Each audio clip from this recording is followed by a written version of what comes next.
ನಮಸ್ಕಾರ, ನೀವು ನೋಡ್ತಾ ಇದ್ದೀರಾ ಬೆಂಗಳೂರು ಫಸ್ಟ್. ನಾನು ಪರಿಣಿಕಾ. ಮೊದಲಿಗೆ ಈ ಕ್ಷಣದ ಹೆಡ್ಲೈನ್ಸ್. ಕೊಲೆ ಕೇಸ್ನಲ್ಲಿ ಏಟು ಆಗಿದ್ದ ದರ್ಶನ್ಗೆ ಸಿಗುತ್ತಾ ಪ್ರಮೋಷನ್? ಚಾರ್ಜ್ ಶೀಟ್ ಸಲ್ಲಿಕೆಗೆ ಶುರುವಾಯಿತು ಕೌಂಟ್ ಡೌನ್. ಪಟ್ಟಣಗೆರೆ ಶೆಡ್ನಲ್ಲಿ ನೀಚ ಕೃತ್ಯ ಎಸಗಿದ್ದವರಿಗೆ ಫುಲ್ ಟೆನ್ಷನ್.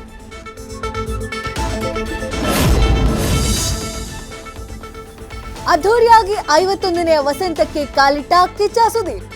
ನನ್ನ ಫ್ಯಾನ್ಸ್ ಒಳ್ಳೆಯ ಕೆಲಸ ಮಾಡ್ತಿದ್ದಾರೆ ಅಂದ್ರು ಬಾದ್ಶಾ. ಮಾತಿನಲ್ಲೇ ದರ್ಶನ್ಗೆ ಪರೋಕ್ಷವಾಗಿ ಕೊಟ್ರ ಟಾಂಟ್.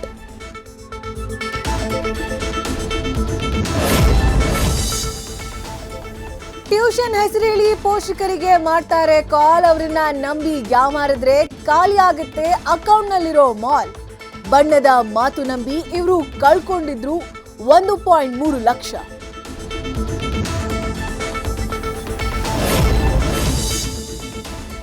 ಗುಂಡಿ ಮುಚ್ಚಲು ಡಿಸಿಎಂ ಕೊಟ್ರು ಡೆಡ್ಲೈನ್. ಅತ್ತ ಗುಂಡಿ ಮುಚ್ಚಲ್ಲ ಅಂತ ಗುತ್ತಿಗೆದಾರರು ಮಾಡಿದ್ರು ಪ್ರೊಟೆಸ್ಟ್. ಬ್ರ್ಯಾಂಡ್ ಬೆಂಗಳೂರಲ್ಲ ಗುಂಡಿ ಬೆಂಗಳೂರು ಅಂತ ಜನ ಟ್ರೋಲ್.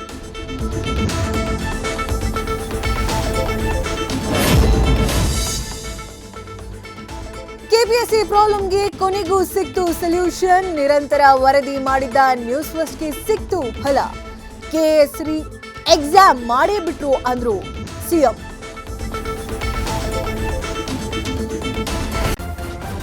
ನ್ಯೂಸ್ ಫಸ್ಟ್ ನಿರ್ಭೀತಿಯಿಂದ ನಿಮ್ಮ ಪರವಾಗಿ.